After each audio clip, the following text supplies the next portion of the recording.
فاعوذ باللہ من الشیطان الرجیم بسم اللہ الرحمن الرحیم اعلموا انما الحیاة الدنیا لعب ولہو وزینہ وتفاخر بینکم وتکاثر فی الاموال كمثل غيث أعجب الكفار نباته ثم يهيج فتراه مصفرا ثم يكون حطاما وفي الآخرة عذاب شديد ومغفرة من الله ورضوان وما الحياة الدنيا إلا متاع الغرور صدق الله العظيم اللهم صل على سيدنا ومولانا محمد وعلى آل سيدنا ومولانا محمد وبارك وسلم۔ بزرگان محترم اور میرے نوجوان ساتھیوں، اس آیت کریمہ میں اللہ رب العزت والجلال نے دنیاوی زندگی کی عجیب و غریب حقیقت کو بیان فرمایا ہے۔ ہم جو صبح سے لے کر شام تک، شام سے لے کر صبح تک جو اسی دنیا کی دوڑ دھوپ میں لگے ہوئے ہیں،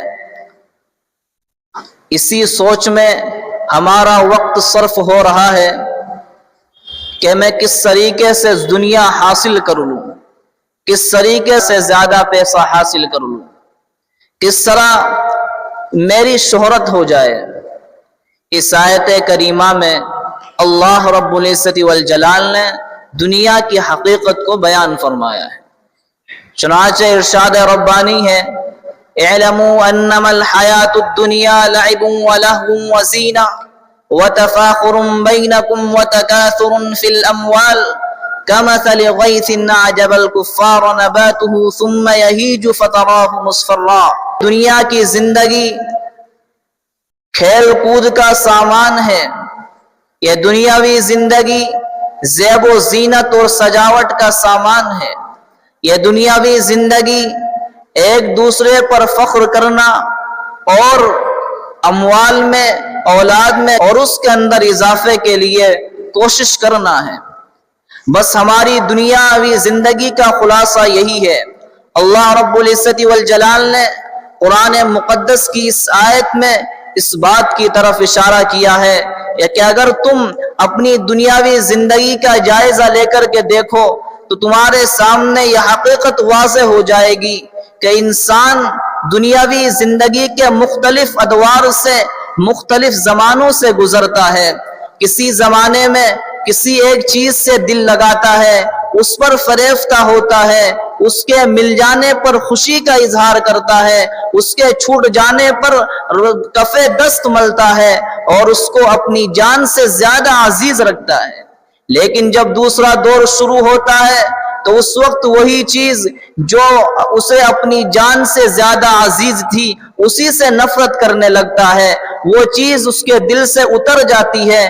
پھر وہ تیسرے دور میں اپنا قدم رکھتا ہے تو نئی نئی چیزوں سے دل لگا بیٹھتا ہے، اور پہلے جن چیزوں سے دل لگایا تھا وہ چیزیں دل سے ہٹ جاتی ہے۔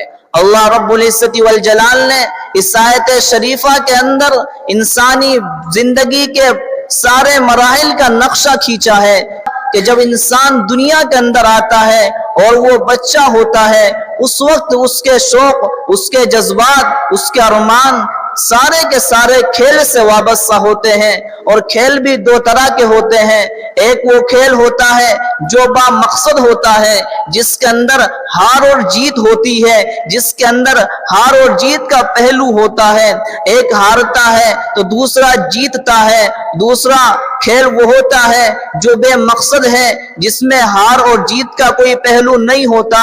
تو جب انسان، یہ بچہ اپنی ماں کی گود میں ہوتا ہے تو اس وقت اس کے سارے جذبات، اس کے سارے ارمان، سارے شوق ایسے کھیل سے وابستہ ہوتے ہیں جو کھیل بے مقصد ہے، بے معنی ہے۔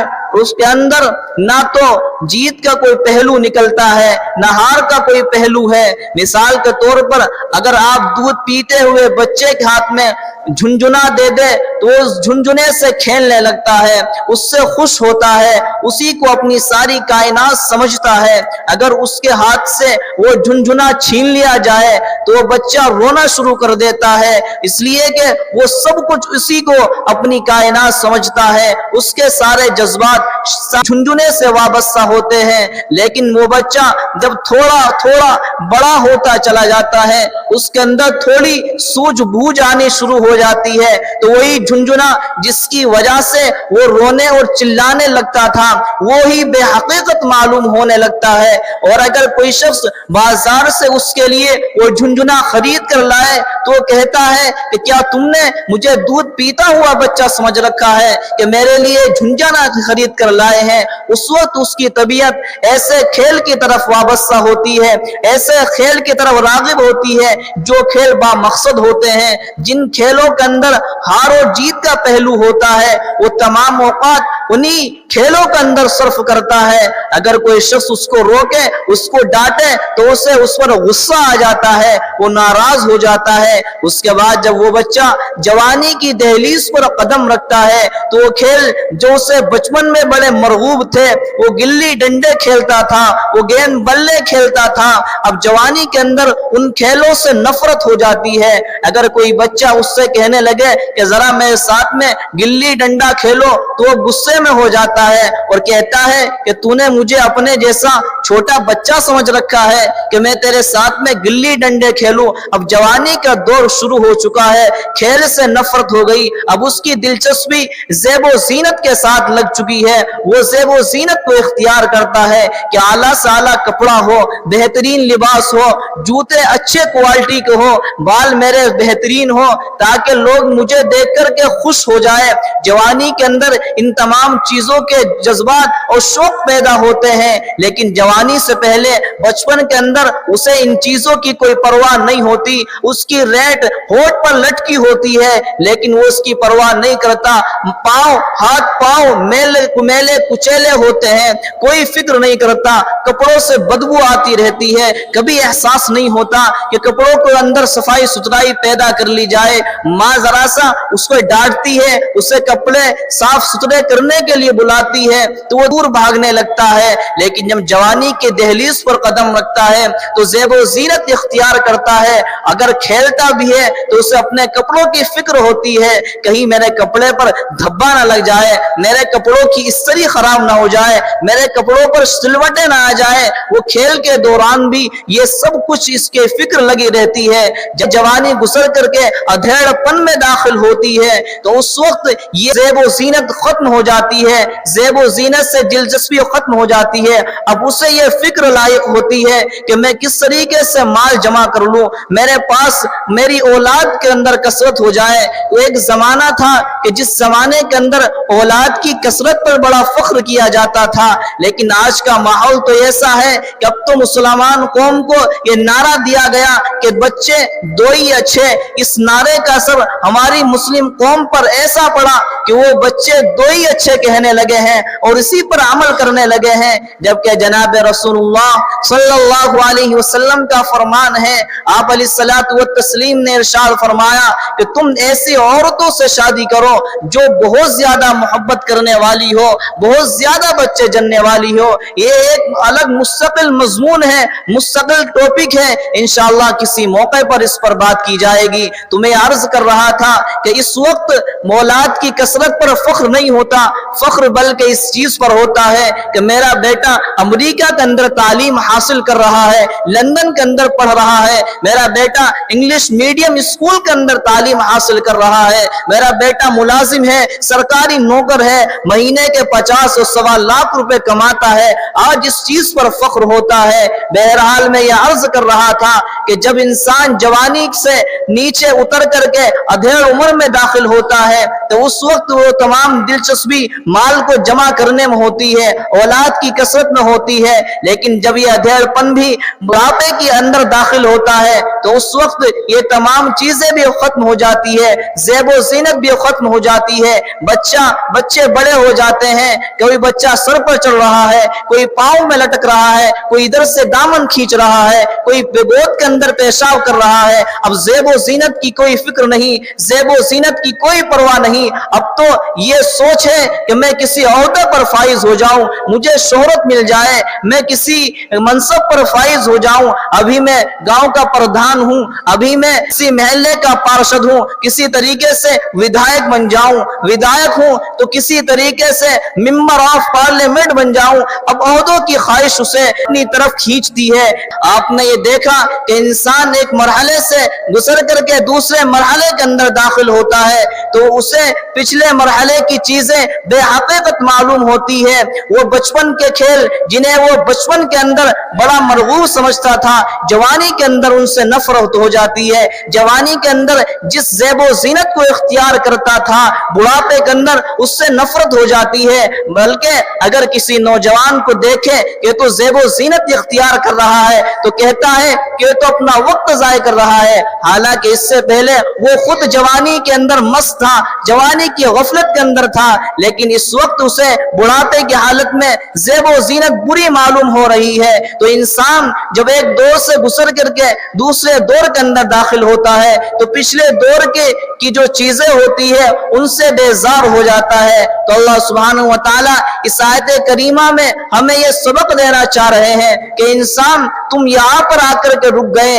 حالانکہ تیرے مرنے کے بعد, تیرے اس دنیا سے چلے جانے کے بعد, تیری آنکھیں بند ہونے کے بعد آخرت کی زندگی کا مرحلہ شروع ہونے والا ہے. آج تو دنیا کے اندر غفلت کے ساتھ زندگی گزار رہا ہے, دنیا کے اندر ظلم و ستم کر رہا ہے, ایک دوسرے کو حقوق ادا نہیں کرتا, بھائی بہن کے حقوق ادا نہیں کرتا, بہن بھائی کے حقوق ادا نہیں کرتی, بھائی اپنی بہن کو جائیداد کے اندر حصہ دینے کے لیے تیار نہیں ہوتا, پوری جائیداد پر اکیلا قبضہ کر جما لیتا ہے اور بہن کو پرائے گھر کی سمجھتا ہے. جبکہ قرآن مقدس کے اندر, احادیث نبویہ کے اندر اللہ سبحانہ و تعالیٰ نے جناب رسول اللہ صلی اللہ علیہ وسلم نے میراث کی بڑی تاکید فرمائی ہے اور ان کے نہ دینے پر بڑی سخت وعیدیں ہمارے سامنے آئی ہے. لیکن آج ہمارا یہ حال ہے کہ بھائی بھائی سے نفرت کرتا ہے. اگر کسی موقع پر آمنا سامنا ہو جائے, ایک بھائی ادھر کو منہ کر کے چلا جاتا ہے,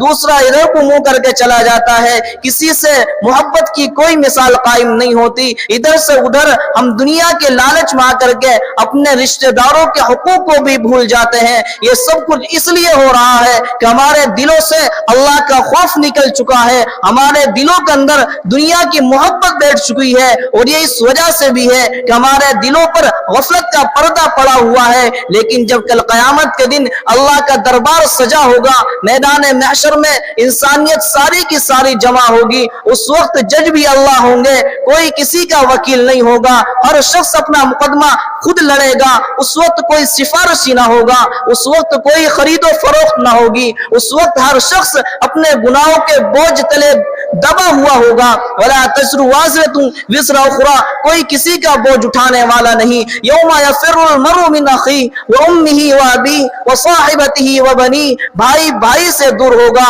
بہن بہن سے دور ہوگی, بیٹا باپ سے دور ہوگا, باپ بیٹے سے دور ہوگا, شوہر بیوی سے بھاگے گا, بیوی شوہر سے بھاگے گی, کوئی کسی کے کام آنے والا نہیں ہے.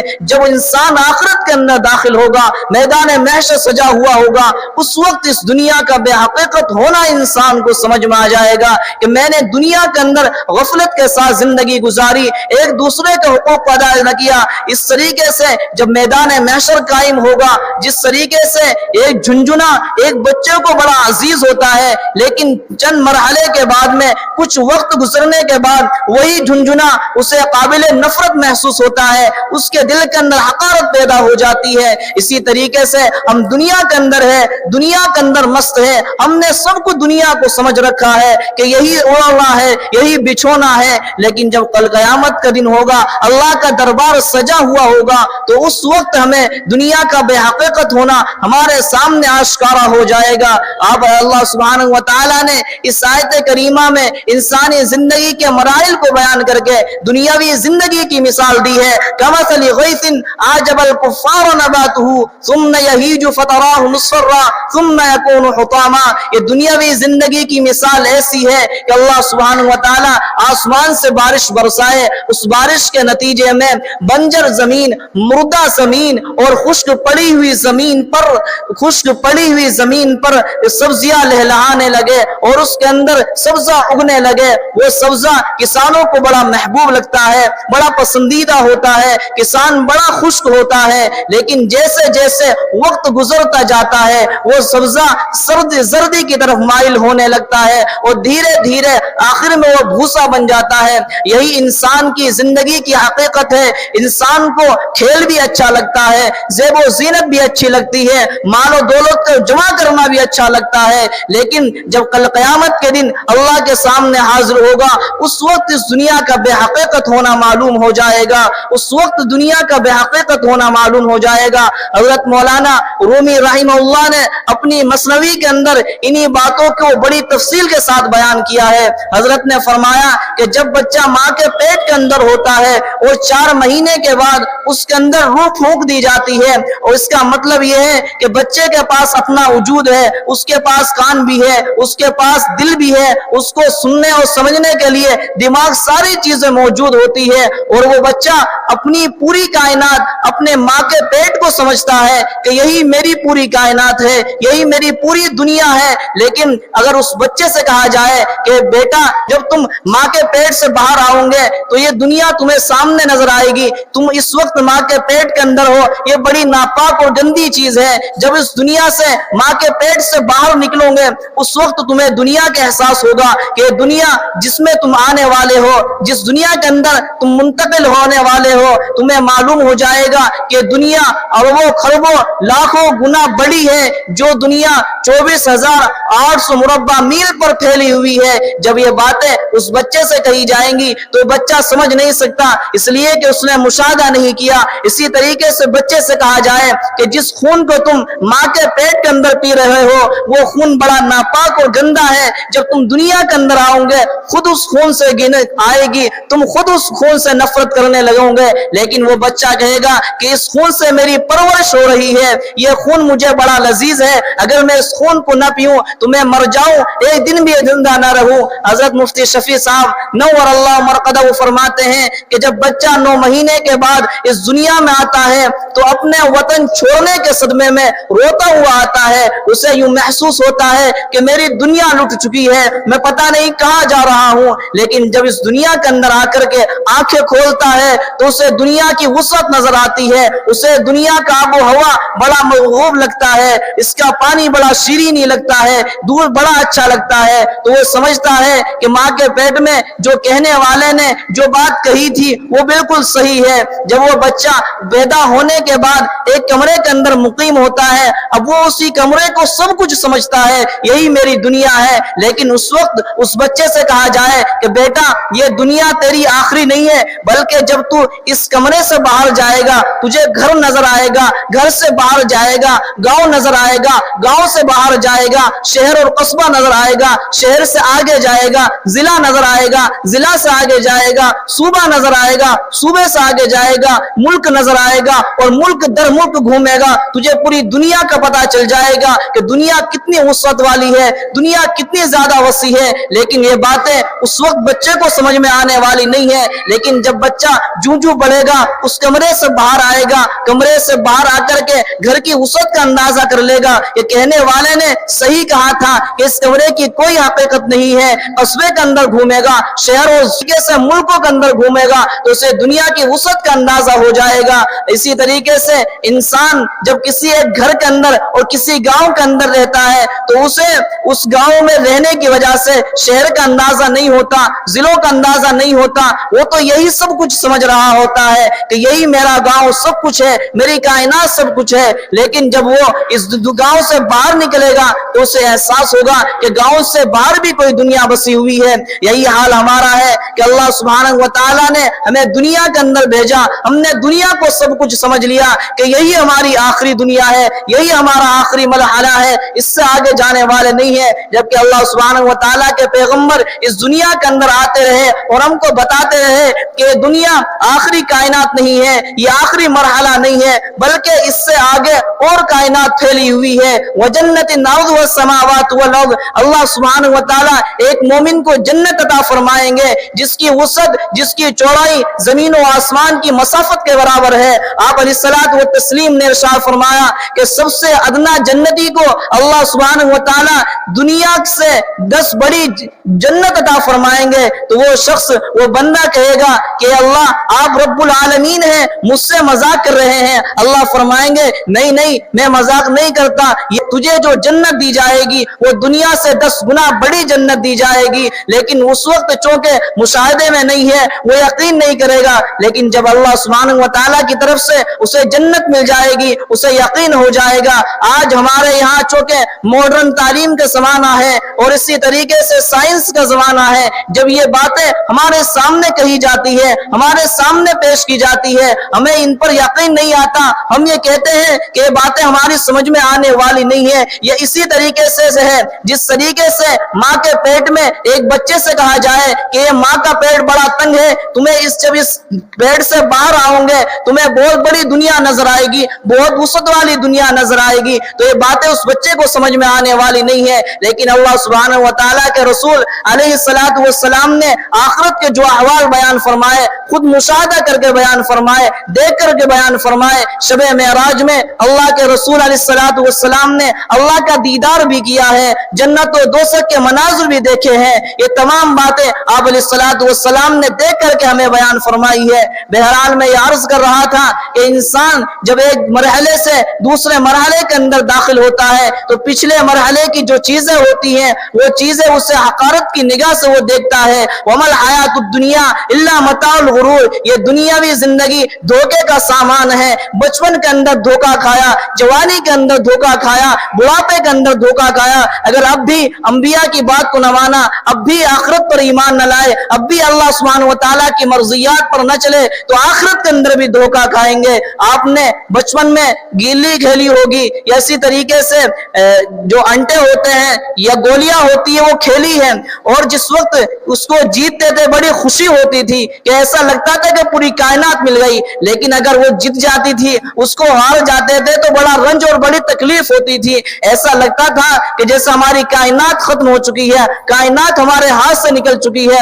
اسی طریقے سے جب اللہ کا دربار لگا ہوا ہوگا, قیامت کا دن ہوگا, میدان محشر سجا ہوا ہوگا, اس وقت جنت کے مناظر بھی دیکھیں گے, دوزخ کے مناظر بھی دیکھیں گے. اس وقت دنیا کی حقیقت سامنے آ جائے گی کہ دنیا کوئی کچھ نہیں ہے, یہ دنیا کچھ نہیں ہے, یہ دنیا بے حقیقت ہے. آخرت کی زندگی پائیدار ہے, آخرت کی زندگی پائیدار ہے. ہم اس وقت دنیا کی لذتوں کا ہمارے اوپر پردہ پڑا ہوا ہے, جس کے نتیجے میں ہم دنیا ہی کو سب کچھ سمجھ بیٹھے ہیں, جبکہ قرآن مقدس نے ہم سے یہ مطالبہ کیا ہے کہ انسان تو دنیا کے اندر بھی رہے لیکن دنیا سے دل نہ لگانا, دنیا کے اندر ضروریات کو بھی پورا کرتا رہے لیکن دنیا کو اپنے اوپر غالب نہ کرنا. تیرے دل کے اندر دنیا نہ آ جائے, تیرے اوپر دنیا حاوی نہ ہو جائے. یہ قرآن مقدس کا پیغام ہے, یہ دنیا کی حقیقت ہے. جب انسان اس دنیا سے جائے گا اسے حقیقت آشکارا ہو جائے گی. انبیاء علیہ الصلوۃ والتسلیم نے پوری دنیا کی حقیقت کو بیان فرمایا,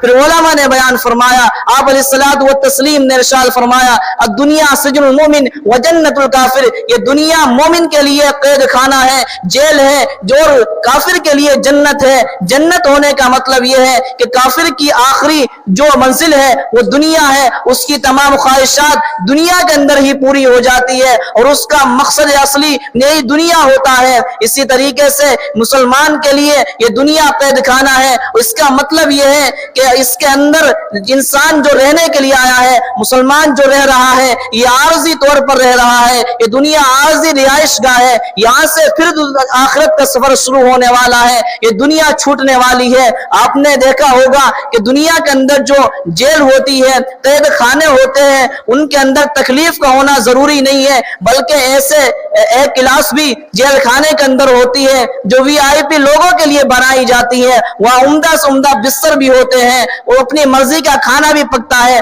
باورچی موجود ہے اور رسالے اخبار کی ساری سہولیات وہاں موجود ہے. اگر اس شخص سے کہا جائے, قیدی سے کہا جائے کہ تمہاری یہاں تمام ضروریات پوری ہو رہی ہے, تمہیں باہر نکلنے کی ضرورت نہیں ہے, تو وہ قیدی کہے گا یہاں اگرچہ ساری ضروریات میری پوری ہو رہی ہے لیکن قید خانہ یہ عارضی رہائش گاہ ہے, یہ ہمیشہ رہنے کی جگہ نہیں ہے. اسی طریقے سے اللہ کے رسول علیہ الصلوۃ والتسلیم نے ارشاد فرمایا کہ دنیا انسان کے لیے قید خانہ ہے, یہ عارضی رہائش گاہ ہے, یہاں ہمیں کاروبار بھی کرنا ہے لیکن ان سے دل نہیں لگانا, کاروں سے دل نہیں لگانا, بلڈنگوں سے دل نہیں لگانا, کوٹھیوں سے دل نہیں لگانا. یہ دنیا ایک وقت آئے گا ختم ہونے والی ہے. کل نفس ذائقۃ الموت, ہر انسان کو موت کا مزہ چکھنا ہے جو بھی اس دنیا کے اندر موجود ہے. کل من علیہ فان, ہر دنیا کی ہر چیز کو فنا ہونا ہے. وَيَبْقَى وَجْهُ رَبِّكَ ذُو الْجَلَالِ وَالْإِكْرَامِ, اگر اس دنیا کے اندر باقی رہنے والی کوئی ذات ہے تو اللہ سبحانہ و تعالیٰ کی ذات ہے, ورنہ دنیا کو بھی فنا ہے. دنیا کے اندر جو چیزیں ہیں, جو مخلوقات ہیں, سب پر فنا آنے والی ہے. اس لیے انسان کی موت کی تیاری ہر وقت رکھنی چاہیے. موت کا وقت ہر ایک کا متعین ہے لیکن یہ معلوم نہیں ہے کس وقت موت آ جائے. آپ نے ابھی حال ہی میں 2 واقعات ایسے پیش آئے کہ ایک پروفیسر پڑھا رہے تھے, اب اساتذہ کو ٹریننگ دے رہے تھے, اسی وقت دل کا دورہ ہوا اور وہ اس دنیا سے چل بسے. اسی طریقے سے ایک خاندان پڑوسی ملک میں پہاڑوں کے اندر اور پہاڑوں کی وادیوں کے اندر گھومنے کے لیے نکلا, تفریح کے لیے نکلا. انہیں معلوم نہیں تھا کہ تفریح ہماری آخری تفریح ہوگی. وہ کھانے کے لیے بیٹھتے ہیں, سیلاب پانی کا آتا ہے, ریلا پانی کا آتا ہے, سب کو بہا کر لے جاتا ہے. آنکھوں سے دنیا کے اندر مشاہدہ کر رہے ہیں کہ وہ اچانک موت ہو رہی ہے. انسان کو اتنے ابھی وقت نہیں مل پاتا کہ وہ ایک نماز پڑھ لے, ایک وقت کا صدقہ دے دے, ایک وقت کسی کو کھانا کھلا دے. ہم ساری چیزیں اپنی آنکھوں سے دیکھ رہے ہیں لیکن عبرت حاصل کرنے کے لیے تیار نہیں ہے.